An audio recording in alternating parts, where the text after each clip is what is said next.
Ladies and gentlemen, thank you for gathering today to engage with one of the most consequential shifts currently happening in higher education policy in the United States. The sweeping reforms to federal student loans imposed by the One Big Beautiful Bill Act, OBBBA, and implemented by the U.S. Department of Education. These changes carry profound implications for students, families, universities, and our national workforce. My aim is to walk through what is changing, why it matters, how different groups are impacted, and what we should all do to respond. First, what's changing? Under the OBBBA and the DOE's recent negotiated rulemaking, major alterations are coming to federal student loans. According to the Department of Education, beginning July 2026, new borrowing for graduate students will be capped at $20,500 per year and $100,000 lifetime, while professional student borrowing will be capped at $50,000 per year and $200,000 lifetime. U.S. Department of Education, the Grad Plus program is being eliminated and existing income-driven repayment plans are being consolidated and replaced by a new Repayment Assistance Plan, RAP. Newsweek, these changes are intended to simplify the repayment system and place more guardrails on borrowing. The National Desk. Second, why this matters. For decades, the federal student loan system allowed graduate and professional students to borrow up to the cost of attendance, leading to high levels of indebtedness in many fields with uncertain labor market outcomes. The new caps are designed to curb what the DOE calls unsustainable borrowing and to put downward pressure on tuition growth. U.S. Department of Education, on the repayment side, the consolidation of plans is intended to reduce complexity and arguably improve accountability. But it also means fewer choices and potentially different payment burdens for borrowers. The magnitude of federal student debt, over $1.7 trillion, makes these reforms extremely significant. Newsweek. Third, who is affected and how? For graduate and professional students, the caps mean that future borrowers will face stricter limits. Fields such as medicine, law, and other high-cost programs may feel the impact. For example, the higher caps for professional students apply only to certain identified programs, raising concern about access. Business Insider. For current borrowers, those who took out loans prior to July 1, 2026 will generally keep their existing repayment plans, but new borrowers will transition into the updated system. Newsweek.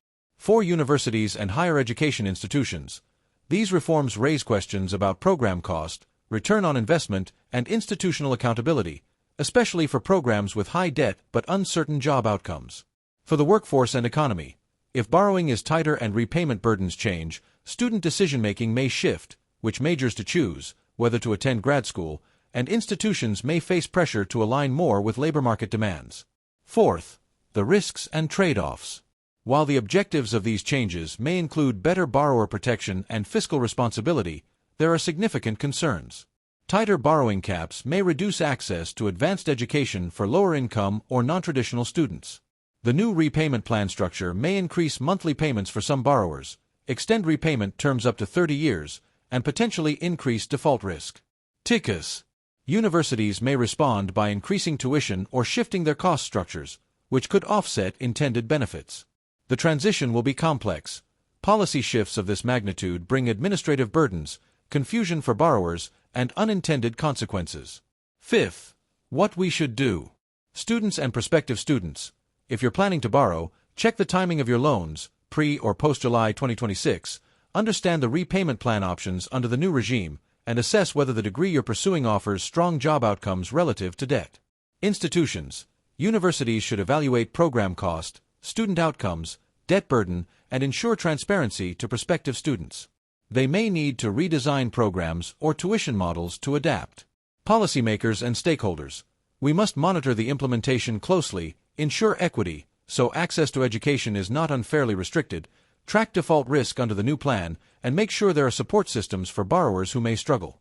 Families and citizens. Recognize that the era of open-ended borrowing has changed. Financial planning for education may need to adapt to tighter caps and different repayment regimes.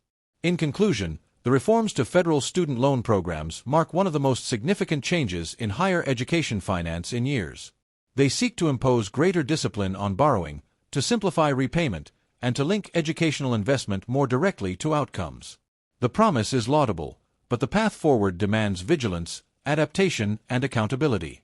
For students, universities, and policymakers alike, The message is clear. The landscape has changed.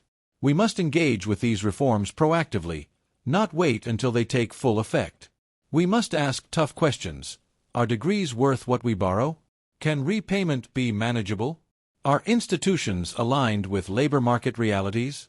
Because the stakes are vast: personal financial health, educational access, and the broader strength of our workforce. Thank you for your attention. BusinessInsiderReuters.comapnews.com